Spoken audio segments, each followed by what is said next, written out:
The Everyday Life of Abraham Lincoln, by Francis Fisher Browne. Chapter 18b. Regarded as a political affair, proximity to Washington a hindrance to military success, disturbances in the Cabinet, a Senate committee demands Seward's removal from the Cabinet, Lincoln's mastery of the situation, harmony restored, Stanton becomes War Secretary, sketch of a remarkable man, next to Lincoln, the mastermind of the Cabinet, Lincoln the dominant power. "There has been," continues Mr. Cameron, "a great deal of misstatement as to Mr. Stanton's appointment as my successor. Stanton had been my attorney from the time I went into the War Department until he took my place as Secretary. I had hardly made a move in which the legality of any questions could arise. I had taken his advice. I believed in the vigorous prosecution of the war from the start, while Mr. Seward believed in dallying and compromising, and Mr. Chase was constantly agitated about the expenditure of money. Therefore, it was that I was careful to have the advice of an able lawyer. When the question of changing me from the War Department to the Russian mission came up, Mr. Lincoln said to me, 'Whom shall I appoint in your place?' My prompt response was, 'Edwin M. Stanton.' 'But,' said he, 'I had thought of giving it to Holt.' 'Mr. Lincoln,' said I, 'if I am to retire in the present situation of affairs, it seems but proper that a friend of mine, or at least a man not unfriendly to me, should be appointed in my place. If you give Mr. Stanton the position, you will not only accomplish this object, but will please the State of Pennsylvania, and also get an excellent officer.' 'Very well,' said Mr. Lincoln, 'you go and see him, and if he will accept the place he shall have it.' I left the White House and started to find Stanton, passing through the Treasury Department on my way. As I passed Mr. Chase's office, I stepped in and told him what had occurred between the President and myself. He said, 'Let's send for Stanton. Bring him here and talk it over.' 'Very well,' said I, and a messenger was at once sent. Stanton came immediately, and I told him of the conference between the President and myself. He agreed to accept. We walked to the White House, and the matter was settled. One of the troubles in the Cabinet which brought about this change was that I had recommended in my annual report in the fall of 1861 that the negroes should be enlisted as soldiers after they had left their masters. This advanced step was regarded by most of the Cabinet with alarm. Mr. Lincoln thought it would frighten the border States out of the Union, and Mr. Seward and Mr. Chase thought it would never do at all. Just before the retirement of Mr. Cameron, a number of influential Senators waited upon the President and represented to him that inasmuch as the Cabinet had not been chosen with reference to the war, and had more or less cost the confidence of the country, and since the President had decided to select a new War Minister, they thought the occasion was opportune to change the whole 7 Cabinet Ministers. They therefore earnestly advised him to make a clean sweep, select 7 new men, and so restore the waning confidence of the country. The President listened with patient courtesy, and when the Senators had concluded, he said, with a characteristic gleam of humor in his eye, 'Gentlemen, your request for a change of the whole Cabinet because I have made one change reminds me of a story I once heard in Illinois of a farmer who was much troubled by skunks. They annoyed his household at night, and his wife insisted that he should take measures to get rid of them. One moonlight night he loaded his old shotgun and stationed himself in the yard to watch for the intruders, his wife remaining in the house anxiously awaiting the result. After some time she heard the shotgun go off, and in a few minutes the farmer entered the house. 'What luck had you?' said she. 'I hid myself behind the woodpile,' said the old man, 'with the shotgun pointed toward the hen roost, and before long there appeared, not 1 skunk, but 7. I took aim, blazed away, and killed one, and he raised such a fearful smell I concluded it was best to let the other 6 alone.' The Senators retired, and nothing more was heard from them about Cabinet reconstruction. Of the character and abilities of Secretary Stanton, and the relations between him and the President, General Grant has admirably said, "I had the fullest support of the President and Secretary of War. No general could want better backing; for the President was a man of great wisdom and moderation, the Secretary a man of enormous character and will. Very often, where Lincoln would want to say 'yes,' his Secretary would make him say 'no,' and more frequently, when the Secretary was driving on in a violent course, the President would check him.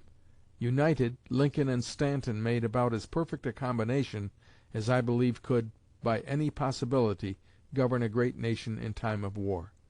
The two men were the very opposite of each other in almost every particular, except that each possessed great ability. Mr. Lincoln gained influence over men by making them feel that it was a pleasure to serve them.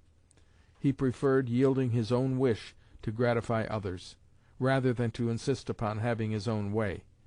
It distressed him to disappoint others. In matters of public duty, however, he had what he wished, but in the least offensive way. Mr. Stanton never questioned his own authority to command, unless resisted. He cared nothing for the feeling of others." In a further comparison of the two men, General Grant said, "Lincoln was not timid, and he was willing to trust his generals in making and executing plans. The Secretary, Stanton, was very timid, and it was impossible for him to avoid interfering with the armies covering the capital when it was sought to defend it by an offensive movement against the army guarding the Confederate capital. He could see our weakness, but he could not see that the enemy was in danger. The enemy would not have been in danger if Mr. Stanton had been in the field." With all his force of character and his overbearing disposition, Stanton did not undertake to rule the President, though this has sometimes been asserted. He would frequently overawe and browbeat others, but he was never imperious in dealing with Lincoln. Mr. Watson, for some time Assistant Secretary of War, and Mr. Whiting, Solicitor of the War Department, with many others in a position to know, have borne positive testimony to this fact. Hon. George W. Julian, a member of the House Committee on the Conduct of the War, says, "On the 24th of March, 1862, Secretary Stanton sent for the committee for the purpose of having a confidential conference as to military affairs. Stanton was thoroughly discouraged. He told us the President had gone back to his first love, General McClellan, and that it was needless for him or for us to labor with him. This language clearly shows that Lincoln, not Stanton, was the dominant mind." Wherever it was possible, Lincoln gave Stanton his own way, and did not oppose him. But there were occasions when, in a phrase used by Lincoln long before, it was necessary to put the foot down firmly. Such an occasion is described by General J.B. Fry, Provost Marshal of the United States during the war. An enlistment agent had applied to the President to have certain credits of troops made to his county, and the President promised him it should be done. The agent then went to Secretary Stanton, who flatly refused to allow the credits as described. The agent returned to the President, who reiterated the order, but again without effect. Lincoln then went in person to Stanton's office. General Fry was called in by Stanton to state the facts in the case. After he concluded, Stanton remarked that Lincoln must see, in view of such facts, that his order could not be executed. What followed is thus related by General Fry: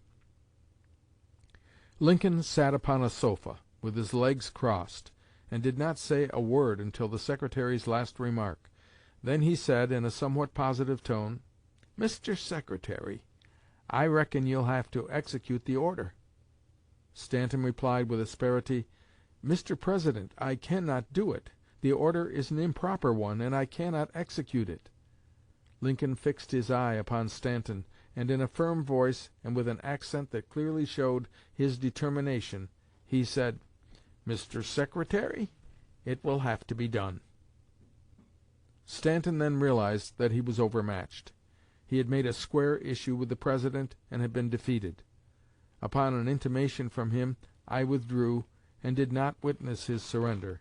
A few minutes after I reached my office, I received instructions from the Secretary to carry out the President's order." Vice President Wheeler relates a characteristic incident illustrating the relations between Lincoln and Stanton. The President had promised Mr. Wheeler an appointment for an old friend as Army Paymaster, stating that the Secretary of War would instruct the gentleman to report for duty.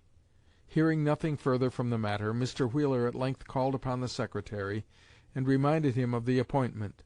Mr. Stanton denied all knowledge of the matter, but stated, in his brusque manner, that the name would be sent in, with hundreds of others, to the Senate for its consideration.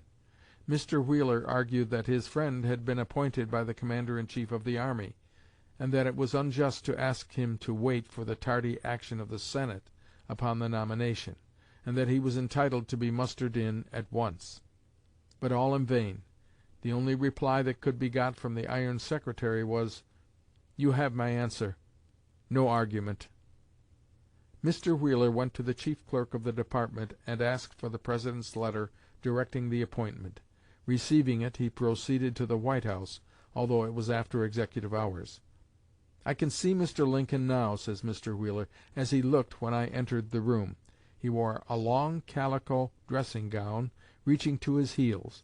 His feet were encased in a pair of old-fashioned leathern slippers, such as we used to find in the old-time country hotels, and which had evidently seen much service in Springfield. Above these appeared the home-made blue woolen stockings which he wore at all seasons of the year. He was sitting in a splint rocking-chair, with his legs elevated and stretched across his office table. He greeted me warmly.